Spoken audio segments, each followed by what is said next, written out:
ஒன்றும் இல்லை மறைமூர்த்தி கண்ணா, குறை ஒன்றும் இல்லை கண்ணா, குறையொன்றும் இல்லை கோவிந்தா, குறையொன்றும் இல்லை மறைமூர்த்தி கண்ணா, குறை ஒன்றும் இல்லை கண்ணா, குறையொன்றும் இல்லை கோவிந்தா.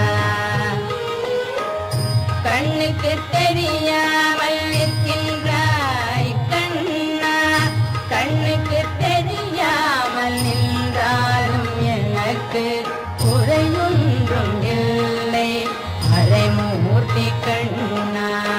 வேண்டியதை தந்திட வெங்கடேசன் நின்றிருக்க, வேண்டியது வேறில்லை மறைமூர்த்தி கண்ணா.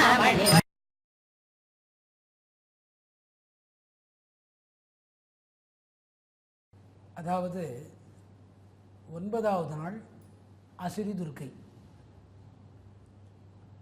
இந்த அசுரி துர்க்கை நவமியில் முடிக்கிறவங்க. நவமி திதி இவங்களது. அஷ்டமி நவமி, ராம நவமி, கோகுலஷ்டமி, அசுரி துர்க்கை.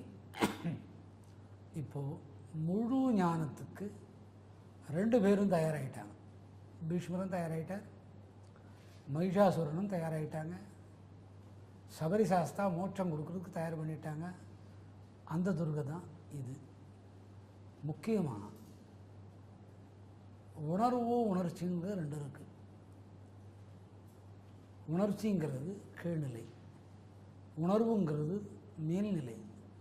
இந்த உணர்வு நிலை முக்திக்கு வழிவகுக்கும், உணர்ச்சி நிலை போகத்துக்கு வழிவகுக்கும். இந்த போகத்தை நிகிரகம் பண்ணுறது, மொத்தமாக அதை எடுத்து வேரோடு இழுக்கிறது அந்த அசுரி துர்க்கைன்ற பேர். இது ஞானம் மட்டும் கொடுக்கும். 6 ஆதாரங்களையும் சுதீகரப்படுத்தும். இந்த 6 ஆதாரத்து வழியாக சகசிராரத்துக்கு கடைசியில் கொண்டு போய் சேர்த்து ஞானத்துக்கு கொடுக்கக்கூடிய துர்க்கை இந்த அசுரி துர்க்கை. இதில் போகம் மோகம் ரோகம் அப்படிங்கிறது மனுஷனுக்கும் இருக்கும், அரக்கனுக்கும் இருக்கும், ஞானிக்கும் இருக்கும். இந்த ஞானியை வச்சு எடுங்க. அப்படியே காளிதாஸ் இடத்துல போங்க. காளிதாஸுக்கு சரணகவி பாடக்கூடிய மனோநிலை வர்றதுக்கு காரணம் என்னன்னா, நம்ம மகாகவிங்கிற ஆணவம். அந்த ஆணவத்தினால் அவருக்கு வந்தது பெண்ணோட தொடர்பு. அந்த பெண்ணை தொடர்பு அறுத்து விட்டுட்டா அவருக்கு ஞானம். ஆகையினாலே தனக்கே தெரியாத தன் வாயிலே சரணகவி பாடணுன்ட்டு இதுக்கு முன்துர்கை கிட்ட கேட்டு வாங்கிட்டார். அவங்க அந்த சரணகவிக்கு தீபத்தை ஏற்றி வச்சுட்டார். இப்போது மகர மாதத்தில் துவக்க நாள், அதாவது தை. தனுர்வாசம் தேவர்களுக்கு விடியற் காலை. தனுர்மாசம் அப்படிங்கிற மார்கழி மாதம் ஜனவரி 14, 15 தேதி வரை, அல்லது 13, 12, 13 வரை, மார்கழி கடைசி நாள் வரைக்கும் அவங்களுக்கு அந்த 30 நாள் விடியற் காலை. விடிஞ்சுடுத்தோன்னா மறுநாள் தை மாதம், அது தேவர்களுக்கு உகந்த மாதம். அதனால் பீஷ்மர் அன்னைக்கு தன்னோட உயிர் தியாகம் பண்ணணுங்கிறத தீர்மானம் பண்ணிட்டார். அது எப்போ தீர்மானம் ஆகுறதுன்னா, இந்த அசுரிங்கிற துர்க்கை அவரிடத்துல சொல்லிடுறது, கண்ணன் இந்த ரூபத்தில் வந்திருக்கான இடத்துல, இனிமேல் நீ தப்பிக்க முடியாது, அர்ஜுனனுக்கு ஞான உபதேசம் பண்ணணும், அர்ஜுனனுக்கு கீதா உபதேசம் பண்ணணும், மற்ற 8 நாள் போர்களை முடிக்கணும், அதுக்கப்புறம் அவங்க 125 வருஷம் ஆட்சி பண்ணணும், ஆட்சி பண்ணிவிட்டு அதுக்கப்புறம் இந்த துவாபர யுகம் முடிக்கணும், துவாபர யுகம் முடிஞ்ச உடனே அடுத்தது கலியுகம் வரணும், அந்த கலியுகம் வர்றதுக்கு முன்னே ஆட்சி பண்ணணும், அதனால் பீஷ்மர் நீ போய் சேரணும் அப்படின்னு இந்த அசுரி துர்க்கை கிருஷ்ண ரூபத்தில் போய் சொல்லிடுறது. அது ஜோதி தரிசனத்தினால முக்தி அடையுது. இந்த ஜோதி தரிசனத்தை பாருங்கள். இந்த வள்ளலாருன்னு ஒரு சாமியை பார்த்துருப்பீங்க. அருட்பெருஞ்சோதி அருட்பெருஞ்சோதி தனிப்பெருங்கருணை அருட்பெருன்னு சொல்லுவாங்க. அவர் வந்து கபாலத்து வழியாக ஜோதி கண்டு தரிசனம் கண்டு அது வழியாக தன்னை வந்து ஜோதிக்குள்ளே கரைச்சுண்டவர். இந்த 4 வகையை எடுத்துக்கோங்க. ஞான சம்பந்தர் வகையாரை எடுத்துக்கோங்க. 4 அவங்க கூட ஜோதிக்குள் விழுந்தவங்க. இந்த ஜோதி ரூபம் தான் அசிரி துர்க்கை. அவங்களுக்கு நாள் நவமி. நவமின்னா 9. 9ஆம் நம்பர் டிஜிட்டலில் நியூமராலஜியில் அற்புதமான நம்பர். 9ஆம் நம்பரோட எத்தனை 9 ஒன்றாலும் கூட்டி பாருங்கள். 3 9 27, 2 7 9, 12 9 108 கூட்டி பாருங்கள். அந்த 108 1 0 8 கூட்டினீங்கன்னா 9 வரும். இந்த 108 108ஆல் பெருக்கி பாருங்கள். அதை பெருக்கி பார்த்தீங்கன்னா 9 வரும். இந்த 9ங்கிறது எல்லாம் தனக்குள்ளே கொண்டு வந்து சேர்த்துக்கக்கூடிய துர்கை இது. அதனால் இதுக்கு நவமி திதியை செலக்ட் பண்ணியிருக்கிறார். இந்த நவமி திதியை செலக்ட் பண்ணுற போது எல்லா வெற்றிகள் வரும். இப்போ இந்த வெற்றிகள்லாம் வந்து இங்கிருந்து முள்ள தமிழ்நாட்டை விட்டு போய் மைசூருக்கு போய் சேருது. மைசூரில் தான் தசரா விசேஷம். மைசூரில் தசரா விசேஷம் அந்த ராஜாவே கொண்டாடுறார். இப்போ ராஜா யாராவது கொண்டாடுவாங்களா? நம்ம கொடுக்குற துட்டை எடுத்து வச்சு அவங்க பணக்கார ஆகிடுவாங்க. அந்த காலத்தில் ராஜா ஒன்றா சேர்ந்து இந்த மைசூரில் தசரா கொண்டாடுறார். நவமியிலிருந்து கொண்டாடுறார். இந்த 9 துர்க்கையும் அங்கே போய் சாமுண்டி, சண்டி முண்டி சாமுண்டி ஆகிடுறாங்க. இந்த நவமி அன்னைக்கு தான் இந்த துர்கையெல்லாம் ஒன்றா சேர்ந்து போய் அந்த மைசூர் பேலஸில் உட்கார முயற்சி பண்ணுது. அவருக்கு 2 சம்சாரம். ஒரு சம்சாரத்தை வச்சுட்டு வாழ்க்கை நடத்துறதுன்னா ரொம்ப கஷ்டம். அதை அனுபவிச்சுக்க உங்களுக்கு தெரியும். சொல்லுவாங்க, நான் 25 வருஷம் வாழ்ந்தேன், 30 வருஷம் வாழ்ந்தேன், மதிப்பில்லாத 50 வருஷம் கூட தான் வாழலாம். இவங்க தான் விட்டுண்டு போய் அங்கே சேர்க்குறாங்க. அவங்களுக்கு 2 சம்சாரம். ஒரு சம்சாரம் தமிழ்நாட்டை சார்ந்தவங்க, இன்னொரு சம்சாரம் கண்ணெடுத்த அம்மா. அது நம்ம இலக்கணமாக சொல்லுவாங்க, கண்ணெடுத்து பையங்கிளி. இந்த கிளியை தமிழ்நாட்டுக்காரன் எங்கேயுமே விட மாட்டான், கண்ணெடுத்து பையங்கிளி. அந்த அம்மா சொல்கிறாங்க, வந்திருக்கிறது யார் தெரியுமா? நவதுர்கை. இவாளை உள்ள சேர்த்துக்கோ, இன்னும் ஒரு நாள் விரதம் இருந்தால் உன்னோட காரியங்கள்லாம் நடக்கும். அந்த துர்க்கை தான் இந்த அசிரி துர்க்கை. இந்த அசிரி துர்க்கை ஞானத்தை மட்டும் கொடுக்குறவங்க. ஞானம் கொடுத்த உடனே முக்தியை கொடுக்குறவங்க. முக்தியை கொடுத்த உடனே அதை சித்தாக்குறவங்க. சித்தை கொடுத்த உடனே அதை அஷ்டமா சித்துகளை ஆக்குறவங்க. அஷ்டமா சித்து ஆக்கின உடனே அதை அஷ்ட விசுக்களுக்கு பிரித்து கொடுக்குறவங்க. அதை கொடுத்துட்டு நேராக கொண்டு போய் பரமபதத்தில் சேர்க்கக்கூடியவங்க. இப்போ பரமபதத்துக்கு புறப்படுறதுக்கு யார் தயாராகிட்டார்? பீஷ்மர் தயாராகிட்டார். பீஷ்மருக்கு சொல்லிட்டாங்க, நீங்கள் பரமபதத்துக்கு போய் முடியாது. பரமபதத்துக்கு போகக்கூடிய ஒரே ஒரு ஆள் யாருன்னு கேட்டால் அர்ஜுனன். அந்த இடத்துல லக்ஷ்மியும் கிடையாது, இந்த லக்ஷ்மிக்கு கூட அந்த இடம் கிடையாது, அர்ஜுனனுக்கும் எனக்கும் தான் அந்த இடம். அந்த இடத்த சுத்தம் பண்ணுறதுக்கு இப்போ யார் போயிருக்கிறார் நவமின்னிக்குன்னு கேட்டால் அசிரி துர்க்கை. இப்போ இந்த நாளில் கேட்குறார், எனக்கு எப்படி முக்தி கிடைக்குமாங்கிறார். உனக்கு முக்தியும் கிடைச்சிடும், சித்தும் கிடைச்சிடும். அப்புறம் அஷ்டவிஷுக்கள் மூலியமாக நீ போக முடியாது. நீ கங்கை புத்திரன். கங்கை புத்திரனாக இருக்கிற போது உன் தகப்பனாருக்கு நீ திருமணம் பண்ணுறனா சொல்லிண்ட. எங்கேயாவது கேள்விப்பட்டிருக்கிறீங்களா? மகனுக்கு அப்பா கல்யாணம் பண்ணுவார். இந்த பீஷ்மர் வாயை மூடிட்டு இருக்க வேண்டியது தானே. அப்பாவுக்கு கல்யாணம் பண்ணுறேன்ட்டு ஒரு குளறுபடியை கொண்டு வந்தவர். எப்போ? எத்தனையோ 1000 வருஷத்துக்கு முன்னே குளறுபடி பண்ணவர் இந்த பீஷ்மர். ஆகையினால் அவருக்கு எங்கே இடம் இல்லை? பரமபதத்தில் இடம் இல்லை. இந்த பீஷ்மரை வீழ்த்திட்டா யாருக்கு பரமபதத்தில் இடம்? அர்ஜுனனுக்கு இடம். இப்போ மனிதன் போய், நரன் போய், நாராயணன் போய் ஜீவமாயி பரமானதுனால இந்த ஜீவம் பரத்தை அடைக்கலம் கொடுத்து முக்தியை கொடுக்கக்கூடியது இவங்க தான். இந்த காளிதாசனுக்கு ஞானம் வந்ததுன்னு ஒரு மாயையான அகங்காரம் வந்தது. ஞானம் வந்தால் கூட ஞானமாய அகங்காரம்னு ஒன்று. அந்த அகங்காரத்தை இவங்க வந்து நிவர்த்தி பண்ணுறவங்க. அந்த நிவர்த்திக்கு என்ன பொருள்னா ஞான மேரு. மேருங்கிறது என்னான்னு கேட்டால் புத்து, பாம்பு புத்து பார்த்துருக்கீங்களோ இல்லையோ, அது வந்து மேரு ரூபம். அந்த மாதிரி ஞான மேருவை இவங்க கொடுக்கக்கூடியவங்க இந்த அசிரி துர்க்கை. இந்த மகாகவி காளிதாசனுக்கு ஞான மாயா ஆணவம் இருந்தது. அந்த ஞான மாயா ஆணவத்தை விட்டு இழுக்கிறதுக்கு இந்த அசிறு திருகை தேவைப்பட்டாங்க. இந்த அசிறு திருகை யார் மூலியமாக வாங்கிக்கிறாங்கன்னு கேட்டால் கண்ணன் மூலியமாக தான் வாங்கிக்கிறாங்க. அந்த கண்ணன் மூலியமாக யாரை வைக்கிறாருன்னு கேட்டால் பத்திரை காளி.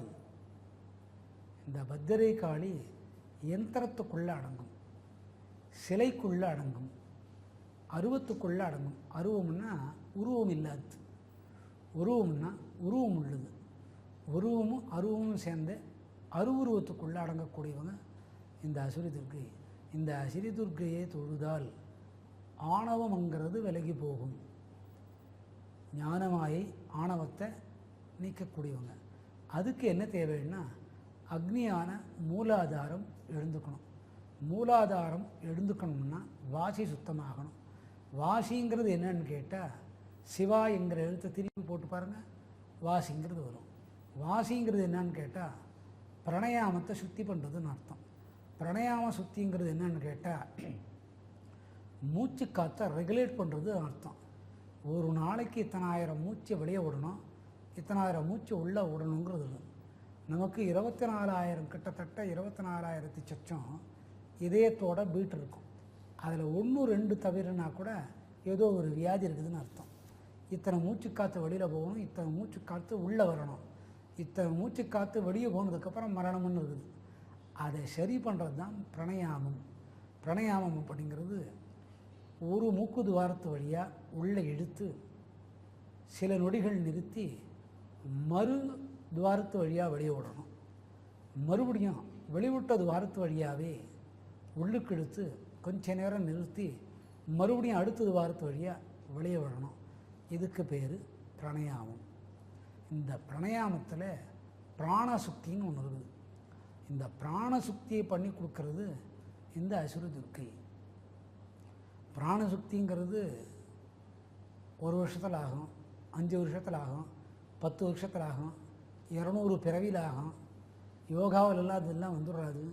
இந்த அம்பாள் நமக்கு அனுகிரகம் கொடுத்தாலானா 21 நாளுக்குள்ளே சித்திக்கும். எத்தனை நாளில் சித்திக்கிறது? 21 நாளுக்குள்ளே கபாலத்து வழியாக தீபமாக காட்சி கொடுத்து வெளியில் போகிறது தான் இந்த அசிரி துர்க்கியோட தத்துவ விசாரம். இதுபடி தான் இந்த மகாகவி காளிதாசுக்கு ஞானத்தை கொடுக்குறாங்க. மகாகவி காளிதாசருக்கு தானுங்கிற அகங்காரம் ஒரு பெண் வழியே வருது. அவங்களும் கவி புனைகிறவங்க, இவங்களும் கவி புனைகிறவங்க. அந்த கவியாலே மகாகவி காளிதாசுக்கு அந்த பெண்மையில் மையல் வருது. அந்த மையல் வந்ததுனாலே ஞான மாயா அகங்காரம்னு பேர். அதை நிவர்த்தி பண்ணுறாங்க. இந்த துர்க்கை தான் நிவர்த்தி பண்ணுறது. இந்த துர்க்கையை வழிபட்டால் எல்லாமே நமக்கு நல்லதாகவே நடக்கும். கடைசியில் நமக்கு கிடைக்கிறது ஞான ஜோதி. ஞான ஜோதி வழிபாடு. அதுதான் அருட்பெருஞ்சோதி, அருட்பெருஞ்சோதி தனிப்பெருங்கருணை அருட்பெருஞ்சோதின்னு வள்ளலார் சொல்லியிருக்கார். இதே மாதிரி தான் தை மாதம் 1ஆம் தேதி சபரி சாஸ்தா மகிஷாசுரனை வதம் பண்ணிட்டு அந்த உடலில் உதுத்த உடனே வந்திருக்கிறது சிவனோட விஷ்ணுவோட சக்தி ஜோதி ரூபமாக கலந்து சாஸ்தா வடிவத்தில் வந்திருக்கிறாங்க அப்படிங்கிறது அந்த மகிஷன் தெரிஞ்சுட்டான். அந்த ஜோதிக்குள்ளே என்ன ஒரு பெண்பால் இருந்ததுன்னு கேட்டால் அசுரிங்கிற பெண்பால் இருந்தது. ஒவ்வொரு ஆணுக்கும் அவரோட வெற்றிக்கோ தோல்விக்கோ மூல காரணமாக இருக்கிறது ஒரு பெண்ணாக இருக்கும். ஒரு பெரிய விஞ்ஞானின்னு பார்த்திங்கன்னா அவங்க தாயாரோ தமக்கையாரோ மனைவியோ காதலியோ யாராவது ஒருத்தர் அவங்களுக்கு உதவியாக இருப்பாங்க. அதனால் எல்லாத்துக்குமே உதவியாக இருக்கிறது இந்த அசுரி துர்க்கை. இவங்களோட நிறம் வந்து கருப்பு நிறம். மாயைக்கு கூட கருப்பு நிறம், மாயைக்கு ப்ளூ நிறம். 2 பற்கள் கோரப்பற்கள் இருக்கும். கருப்பு நிற புடவையை கட்டிகிட்டு இருப்பாங்க. அதில் வந்து வெள்நிறம் இருக்கும். முந்தான கூட வெள்நிறமாக இருக்கும். ஒட்டியானம், வங்கி, நெத்தியில் வரக்கூடிய சிட்டு, திலகம் எல்லாம் இருக்கும். சூலம் வந்து நாக்கே சூல ரூபமாக இருக்கும். அந்த நாக்கில் வந்து சூலம் தரித்த மாதிரி ஒரு ஆயுதமும் இருக்கும். பூஜைக்கு வந்து வில்வம், துளசி, மூலிகை வகையான செடிகள். இந்த மூலிகை வகையான செடிகளை கண்டுபிடிக்கிறது ஒரே ஒரு மிருகம்தான். அநேகமாக உங்களுக்கு என்ன மிருகம்னு தெரிஞ்சிருக்கும். என்ன மிருகமாக இருக்கும்னு யோசனை பண்ணுங்க. யோசனை பண்ணி இப்போ நீங்கள் கண்டுபிடிச்சிட்டீங்க. என்ன மிருகம்னு பாருங்கள். கண்டே புட்டுட்டீங்க, உங்களுக்கு தெரிஞ்சு போச்சு. ஆடு. எது? ஆடு. ஆசையில் சொல்லிட்டார் ஆடுன்னு. நான் உட்காந்துட்டு இருக்கிற ஆள் ஆட சொன்னால் ஆட முடியுமா? ஆடுன்னார். அதனால தான் பாருங்கள், எல்லா இனத்தவரும் ஆட்டுக்கறியை சாப்பிடுவோம். ஆட்டுக்கறி சாப்பிட்டா தான் குழந்தைக்கு தலை நிற்குமா. சாப்பிடாதே நிற்கும். எங்களுக்கெல்லாம் எந்த கறி சாப்பிடாதே தலை நின்றுது. கால் சூப் சாப்பிட்டா புத்தி வருமா. இருக்க அதெல்லாம் சாப்பிட்டா புத்தி போகும்.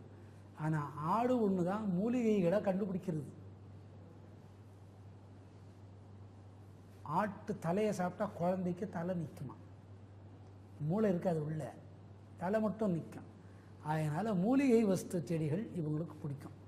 வில்வமும் துளசியும் எது எது ஞானமாயை நிகிரகம் ஆகும். ஞானமாயி அப்படிங்கிறது என்னன்னு கேட்டிங்கன்னா, நமக்கு ஞானம் வந்துருத்துன்னுட்டு எல்லாரையும் இம்சை பண்ணுறது கூட. அங்கே உட்காராதே, இங்கே உட்காராதே, இங்கேயே நிற்கிறேன், அங்கேயே நிற்கிறேன், சிரிக்காதே, நடக்காதே, இங்கே டம்ளர் வைக்கக்கூடாது, அங்கே டம்ளர் வைக்கக்கூடாது, ஞானத்துக்கு சேவை பண்ணுறேன்னு எல்லாரும் மேலே சொல்லுன்னு விழுவாங்க. அவங்களுக்கு ஞானம் வந்துட்டு தான் நினச்சிட்டு எல்லாரோடையும் சண்டை போடுவாங்க. ஒரு சின்ன சத்தத்துக்கு கூட இமயமலை மாதிரி இவங்க சத்தம் போட்டு ஒரு அமக்களம் பண்ணுறவங்கன்னா ஞானமாயின்னு பேர். அந்த மாதிரி இடத்த இவங்க சரி பண்ணுற கொடுங்க. நைவேத்தியம் வந்து எல்லா வகையான உணவு, சைவம் அசைவம். பெரும்பாலும் சைவம் ஜாஸ்தியாக இருக்க மாட்டாங்க, அசைவம் தான் இருக்கும். ஒரு நாள் அசைவம் சாப்பிடலன்னே கை காலெல்லாம் உடலுடன்னு ஆடுற மாதிரி, அப்படி ஒரு மாதிரி மயக்கம் வர்ற மாதிரி, அந்த வாசனையாவது கொஞ்சம் எங்கேயாவது பட்டால் கொஞ்சம் நல்லா இருக்குமே அப்படின்னு நினச்சி அந்த வாசனையை கூட நுகர்ந்தா அந்த மனம் போகும். ஆனால் அசைவ உணவு இவங்க விரும்புறதில்லை. நம்ம அசைவமாக இருக்கிறனால இவங்க நம்ம அசைவ உணவை இவங்களுக்கு படைக்கிறோம். நம்ம அசைவமாக இருக்கனால அசைவ உணவை இவங்களுக்கு படைக்கிறோம். ஆனால் அசைவம் அல்ல. நம்ம என்னென்ன சாப்பிட்றோமோ அதெல்லாம் செய்யலாம். மலட்டுத்தன்மை நீங்கும். மலட்டுத்தன்மையில் 2 வகை இருக்குது. ஒன்று வயதுக்கு வந்து குழந்தை பிறக்காமல் இருக்கிறது ஒரு வகை மலட்டுத்தன்மை. ஒரு குழந்தை பிறந்து ஒரு குழந்தையே போதும்னுட்டா அது கூட மலட்டுத்தன்மை தான். என்னங்க சௌக்கியமாக எத்தனை குழந்தைன்னு பெரியவாளை கேட்டிங்கன்னா ஒன்றும் இல்லைங்க, ஒரு 7 பொண்ணு 6 பையன். 7 பொண்ணுக்கும் கல்யாணம் பண்ணாங்க, 6 பையனுக்கும் கல்யாணம் பண்ணாங்க, உயிரோடையும் இருந்தாங்க. இப்போ என்னன்னு கேளுங்க, ஒரே ஒரு பொன் குழந்தை தாங்க. என்னங்க எவ்வளோ அர்ஜென்ட்டாக போயிருக்கேன், எல்கேஜியில் இடத்த தேடின்னு போயிருக்காங்க. எவ்வளோங்க அட்வான்ஸு? 2 லட்சம். எதுக்கு முடியுமா? இப்போ இது கூட மலட்டுத்தன்மை. இன்னொரு மலட்டுத்தன்மை என்னான்னு கேட்டால் வயசுக்கே வராமல் இருக்கிறது. அது ஒரு மலட்டுத்தன்மை. அது வந்து சாதாரணமாக டாக்டராலெல்லாம் ரெக்டிஃபை பண்ண முடியாது. இந்த துர்க்கையை தொழுதா சரியாகும். இந்த தாம்பத்தியத்தினால இனப்பெருக்க விரும்புகளில் வரக்கூடிய வியாதி சரியாகும். இந்த மூளை, காது, மூக்கு நரம்பு. சிலருக்கு இந்த காதில் சீழ்வழியும், காது நாத்தமாக இருக்கும். மூக்காண்ட போனால் மூக்கு ரொம்ப நாத்தமாக இருக்கும். அது யாராவது எனக்கு நாத்தம் வருதுன்னு சொல்ல முடியுமா? நம்ம டாக்டர்கிட்ட கொஞ்சம் தூரமாக நில்லுப்பா, என்ன ஒன்றுக்குன்னு தான் கேட்பார். இந்த மாதிரி வியாதிகள் சரியாகும். மனசில் கெட்ட கெட்ட நினப்பு அது ரொம்ப பேருக்கு வரும். பைத்தியம் கூட ஒரு இடமா திரிஞ்சு ஒரு இடமா உட்காந்துக்கும். நைட்டு நல்லா ஒரு இடமா படுத்துக்கும். நல்லா இருக்கிறவனுக்கு கெட்ட புத்தி, கெட்ட மனசு வரும். அதெல்லாம் சரியாக வரும். அப்புறமா இந்த யட்சணி என்னன்னு தெரியுமா? காதில் வந்து யாரோ பேசுகிற மாதிரி இருக்கும். அப்பப்போ நீ எப்படி இருக்கிற, உங்கள் அப்பா பேர் என்ன, நீ அறப்பைத்தியம்னு சொல்லணும். அதுக்கு பேர் யட்சணி தேவதை. இப்போ அவர் மயக்க மாட்டின்னு இருக்கார், அது கூட யட்சணி தேவதை தான். அது நான் பேசுறதெல்லாம் அதில் கேட்குறனால அது யட்சணி தேவதை. விளையாட்டுக்கு சிரிக்கிறதுக்கு சொல்லலை. இந்த சூசைட் பண்ணிக்கிறவாளுக்கு யட்சணி தேவதை தான் ஆர்டர் பண்ணிட்டு முடிய வேலையை. அந்த யட்சணை தேவதையினாலே வரக்கூடிய பிரச்சனைகள் தீரும். இந்த யட்சணை தேவதை வந்து காதில் பேசிக்கிட்டே இருந்தால் மனப்பிரமை வந்து மனம் பேதலிச்சு பைத்தியம் ஆகிடுவாங்க. அது சரியாயிடும். இவங்களுக்கு இன்னொரு அனுகிரகம் என்னன்னா, சிவனோட பத்தினி பார்வதி, விஷ்ணுவோட பத்தினி லக்ஷ்மி, பிரம்மத்தோட பத்தினி சரஸ்வதி, இவங்க துணையோட இதை சரியாக்கக்கூடியவங்க இவங்க. இவங்களுக்கு ரொம்ப பிடிச்சது யாருன்னு கேட்டால், மகாபாரதத்தில் தேரோற்ற கண். மகாபாரதத்தில் தேரோற்ற கண்ணன் ஏன் பிடிக்குது பாருங்க. அப்படியே கொஞ்சம் சிந்தனையை திருப்பி பாருங்க. அவருக்கு 8 மனைவி. தேர் ஓட்டும் போது 8 மனைவியை கூட குருக்ஷேத்திரத்துக்கு தானம் பண்ணிட்டார். 8 மனைவியை தானம் பண்ணுறா மனசு வருமா? ஒவ்வொரு மனைவி என்ன அழகு, இயற்கையான அழகு, இயற்கையான கூந்தல். இந்த சாமுதிரிகா லட்சணம்னு ஒன்று இருக்குது. சாமுதிரிகா லட்சணம்னா என்ன தெரியுமோன்னா, என்னது? நீ சின்ன பையன், உனக்கு தெரியறதுக்கு வாய்ப்பு இல்லை. பெரியவாளுக்கு தெரியும், பெரியவாளுக்கும் தெரியறதுக்கு வாய்ப்பு இல்லை. சாமுதிரிகா லட்சம் பையன் யாராவது சொல்கிறாடா? சாமுதிரிகா லட்சம் பொண்ணுக்கு தான். முதல் லட்சணம் சிகை அலங்காரம். என்னது? இந்த சிகையை பிரித்து விட்டா ஹெட் அண்ட் ஷோல்டர், பிரித்து விட்டால் முழங்காலுக்கு கீழே, முழங்கால் தாண்டி வந்து ஒரு பிரி உள்ளங்கையில் அடங்கக்கூடாது. அந்த மாதிரி 3 பிரி. அந்த பிரியில் ஜடை போட்டு நடந்தாங்கன்னா அப்படியே அந்த நடைக்கு இந்த ஜடை ஆடுது பாருங்கள், அதுதான் சாமுதிரிகா லட்சணம். சாமுதிரிகா லட்சணம். இப்போ கண்டவங்க கண்ட புடவையை பற்றின்னு மூஞ்சிக்கும் புடவைக்கும் சம்மந்தமே இருக்காது, சாமுதிரிகா லட்சணம்னு சொல்லுவா. அல்ல. முதலழகு எது? ஆமாம். அடுத்தது காது. சில பெண்களுக்கு காதை பார்த்திங்கன்னா ஆம்பளை காது மாதிரி இருக்கும், ஆண் காது மாதிரியே இருக்கும். சில பெண்களுக்கு பார்த்திங்கன்னா, சில ஆண்களுக்கு பாருங்கள், சில ஆண்களுக்கு பார்த்திங்கன்னா தெரியும், பார்த்திங்கன்னா தானே தெரியும், பார்க்காம தெரியாது. பொன் காது மாதிரி லட்சணமாக இருக்கும். சிலருக்கு பார்த்திங்கன்னா இந்த கால் கட்டவரெல்லாம் பார்த்திங்கன்னா ஆம்பளைங்க மாதிரியாக அம்புட்டு பெரிய கட்டவரல் இருக்கும். இது எந்த லட்சணத்தில் சேர்ந்தது? அந்த லட்சணத்தை கொடுக்கக்கூடியது. இந்த லட்சணம் எப்போ ஆணுக்கு வரும்னு கேட்டால், 8 மனைவி இருந்து குருக்ஷேத்திர பூமிக்குள்ளே 8 பேரை நிற்க வச்சுட்டு தனியாக இருந்து எல்லாரையும் மறந்துட்டு தேர் ஓட்டிட்டு ரத சாரதியாக போகிறாரே, அந்த மகாபாரதத்தில் தேரோற்ற கண்ணன் மட்டுமே இவங்களுக்கு பிடிச்சது. அப்போ யாரோட அக்ரிமெண்ட் போட்டாங்க இவங்க? கண்ணன் யாரோட அக்ரிமெண்ட் போட்டாங்க பாருங்க? நவதுர்கை. அந்த நவதுர்கையில் 9 துர்கை, 9வது துர்கை அசிரி துர்கை கண்ணனோட அக்ரிமெண்ட் போட்டுட்டான். நீ எங்கெங்கே போகிறியோ அங்கெல்லாம் நான் வருவேன். நீ பீஷ்மனுக்கு ஞானம் கொடுக்கணும்னு நினச்சா அதுக்கு நான் தடையாக இருக்க மாட்டேன். சபரி சாஸ்தா, நீ வந்து இந்த மகிஷனை வதம் பண்ணணும்னு நினச்சா நான் தடையாக இருக்க மாட்டேன். அந்த துர்கை தான் இது. இவாளுக்கு இந்த இயற்கையான புல் பூண்டு இவாளோட புஷ்பம், புல், அப்புறம் வந்து மூலிகைகள், அப்புறம் மரத்துக்கு கீழே வரக்கூடிய வேர்.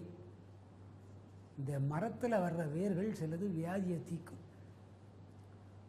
இந்த மரத்தில் இருக்கிற ஒரு வேரை அறுக்கணும்னா அந்த வேர் அறுக்கிறதுக்கு முன்னால் கையில் காப்பு கட்டிண்டு அந்த காப்புக்கு எத்தனை நாள் உபவாசம் இருந்து அதை போய் எடுத்துன்னு வந்தோம்னா மூலிகை வகையில் பலன் தரும்.